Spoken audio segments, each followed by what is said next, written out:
Las cloacas no generan la mierda, la limpian, ha dicho el excomisario Villarejo al salir de la cárcel en un pronunciamiento que a simple vista parece de una lógica incontestable. Pero analicemos la frase que decían sarcásticamente Lelutier en su espectáculo El sendero de Warren Sánchez. Para cribar la metáfora del excomisario, lo primero que tenemos que hacer es despejar dos incógnitas, qué son las cloacas y qué es la mierda. Bueno, parece obvio que por las cloacas se refiere a sí mismo y a los que como él han operado u operan por encima, por debajo o al margen de la ley en defensa supuesta del Estado. Y por la mierda, si han seguido la actualidad de los muchos sumarios que tiene abiertos el excomisario, en las crónicas, por ejemplo, de Carlota Guindal, aquí en La Vanguardia, pues por la mierda, quizá años a la mierda era el terrorismo, pero claramente la ocupación principal del excomisario en los últimos años ha sido más bien Podemos, el independentismo catalán, cualquier arrepentido que se ofrezca a colaborar con la justicia en causas contra la corrupción política, el caso de Luis Bárcenas, pero no solo, y eventualmente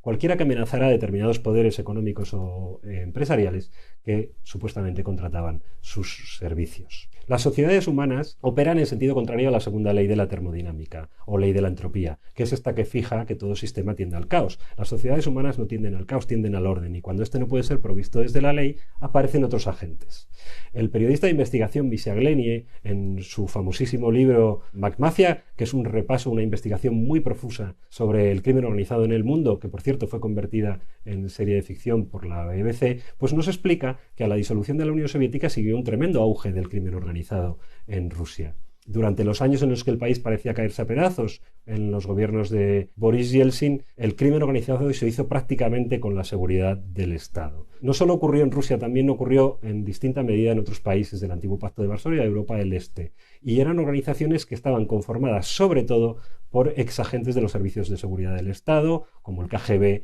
y otros, que ofrecían a los negocios seguridad cuando la policía no podía proveerla. Esto explica también el éxito político de Vladimir Putin, porque una de sus grandes consecuciones fue recuperar la autoridad del Estado en Rusia. Por cierto, lo que provocó una diáspora, explica Misha Glennie en su libro, de estas organizaciones criminales cuyos destinos principales fueron sobre todo dos, la Costa del Sol española y el Estado de Israel. ¿Pero de qué proveían protección estas organizaciones? Pues cualquiera que haya visto cine de género, como uno de los nuestros, Érase una vez en América, la saga del Padrino o Los Intocables de Leones, sabe que proveían protección contra sí mismos. Esta característica de un negocio, generar la demanda antes de proveer la oferta, es una constante que, por ejemplo, ha afectado casi como leyenda negra a las empresas de antivirus, a las que siempre ha perseguido el San Benito de que ellos mismos programaban los virus que combatían. Se trata de que el crimen organizado, en el caso de los gángsters,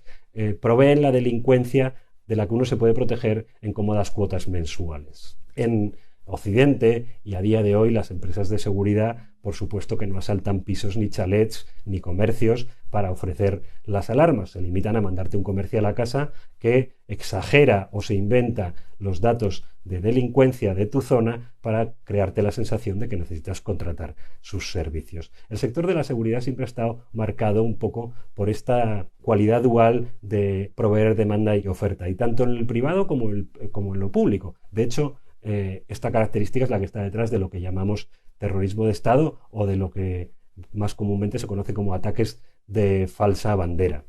La profusión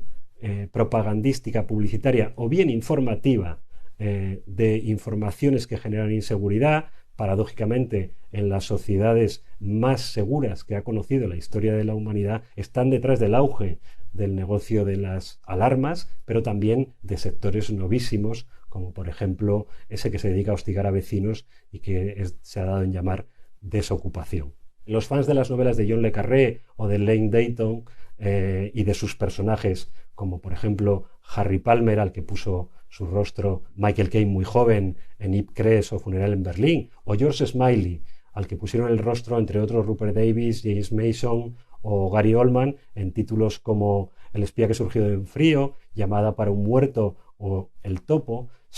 conocen, los fans de estas novelas y películas, que los servicios secretos acabaron generando un ecosistema similar en el que ellos mismos proporcionaban demanda y oferta. Y al final de la Guerra Fría, más que a conseguir información sensible para sus gobiernos, estos agentes se dedicaban a vigilarse y desenmascararse entre ellos mismos. De algún modo, ellos eran el problema y la solución. Si lo vemos desde el esquema de la sociedad que somos, nosotros somos los que nos protegemos de nosotros mismos. En esta clave, en la cual el circuito de evacuación de fontanería del ex comisario Villarejo se convierte más bien en un circuito cerrado, se entiende mejor el significado de su frase y la relación y los vínculos con el mundo de la política, el de la justicia y, por supuesto, el del periodismo.